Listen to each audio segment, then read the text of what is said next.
Nova Scotia and New Brunswick are now restricting forest access, and fines for violating this can be as high as $25,000. I'm Steve Sandford. You're watching Dominion Report. Now, later in this video, I'm going to talk about the death of the entire population of Peterborough, Ontario. Yes, it will make sense when we get there, so stand by for that coming up shortly. So both Nova Scotia and New Brunswick have issued restrictions on hiking, camping, fishing, and off-road vehicle use on Crown lands. Camping in designated campgrounds is still allowed.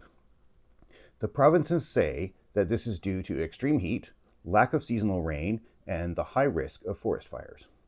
As of August 11th, Nova Scotia has already issued 6 violation tickets totaling $150,000 in fines. Some people on social media are calling it government overreach, a restriction on constitutional freedoms, and comparing these mandates to COVID mandates.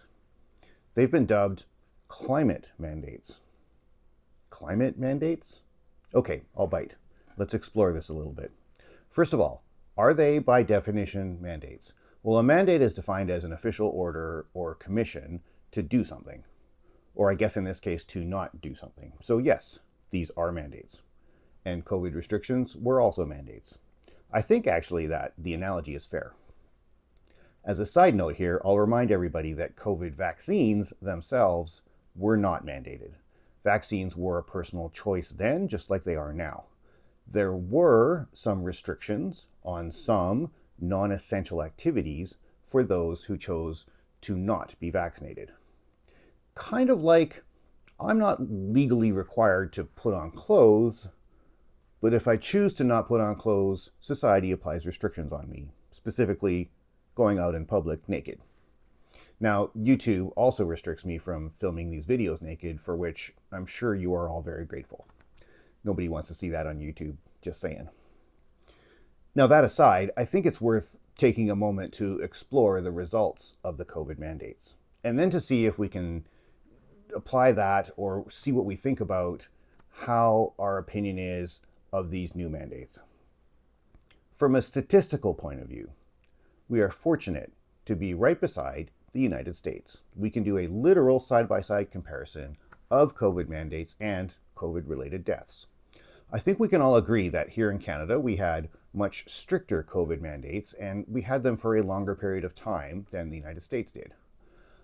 In the 5 years since COVID arrived, Canada has experienced about 1,100 COVID deaths per million people. The United States has experienced 3,100 COVID deaths per million people. That is close to triple the per capita rate. Here's a few ways to consider these numbers. If we take the difference, that's 2,000 people per million, and we apply that to the entire population of Canada, we can consider that about 80,000 people are still alive today because of our more restrictive COVID mandates. 80,000 people. That's somewhere around the population of Peterborough, Ontario. And to the people of Peterborough, I'm not picking on you. It's just a hypothetical, and your population was about the right number. Here's another way to look at this. If American mandates had been as successful as Canadian mandates, there would be about 600,000 Americans still alive today who aren't. That is about the population of Boston. Now that we've looked at the numbers, I'm going to ask you a question, and I'm going to ask you to put your answer into the comments below. Think back to those times during COVID mandates when you wanted to visit your friends, you wanted to go to a restaurant, go to a movie, a concert, maybe a hockey game. Would you go do that if you knew that by doing so, every citizen of Peterborough would be killed? Go ahead, put your answer in the comments below. For me personally, I was okay with skipping the trip to the restaurant and missing the concert.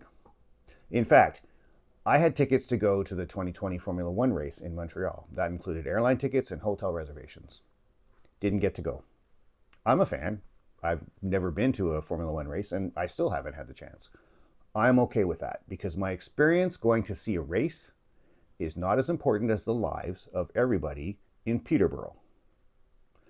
Similarly, I'm okay with not going into the woods for a few weeks or a few months, if that means that we can keep some of the precious and rare wooded areas still left in the world.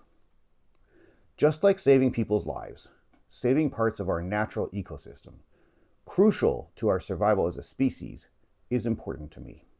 And it should be important to you. If it is, go ahead and subscribe to the channel for more content like this. I really appreciate it.